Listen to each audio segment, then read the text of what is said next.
what we've seen is we've seen various sort of symptoms so far. We've seen crypto winter, which sort of affected the most volatile pseudo asset class.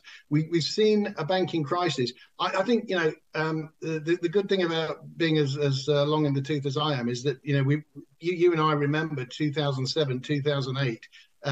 We remember that people thought we were through the crisis then. They thought that in 2007 the failure of a couple of French hedge funds was the full extent of subprime, and that we were out of that. And then we obviously had Bear Stearns, and we ultimately ended up having Lehman. So I think we've got to be careful about assuming that we are out of this. I think there's still a lot of risk in the banking sector.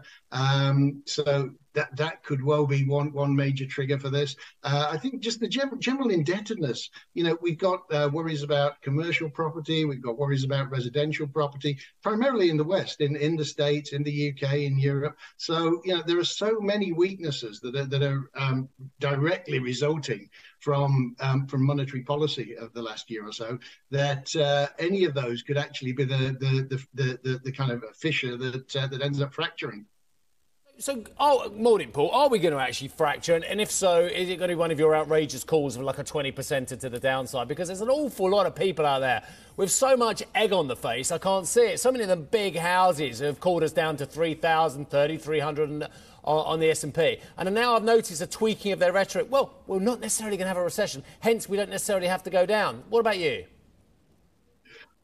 So actually, if you look at it, it's really interesting. Sentiment is probably pretty evenly balanced right now. That if you look at the bull and bear index, it's kind of on the long-term average. And actually, we're trying to avoid. We all year we've been trying to avoid taking a position, and the reason for that is that this is really dependent on policy actions from here. It's not baked in yet. If we get a quick enough, big enough, effective enough response from central banks, then actually everything might still be salvageable. If we don't, then it's a real mess. What we are saying that's probably a bit more helpful than that, because I realize that sounds like fence sitting, but what we are saying is that we're getting very, very close to what seem to be some really serious inflection points. We're getting fundamental data that's actually starting to build up and look really ugly, like manufacturing surveys, business surveys.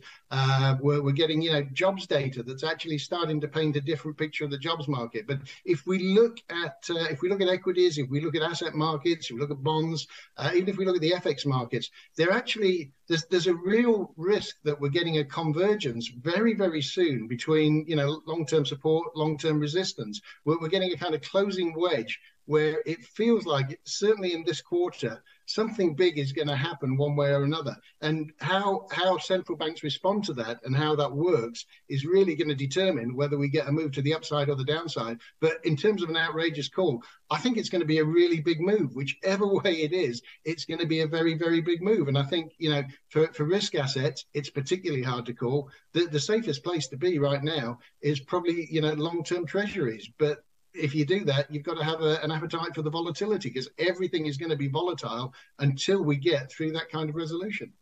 Hi, I'm Joanna Bersecci, and thank you for watching. You can check out more of our videos by clicking on the boxes on the screen. And don't forget to subscribe to our channel for more from CNBC International. Thank you for watching.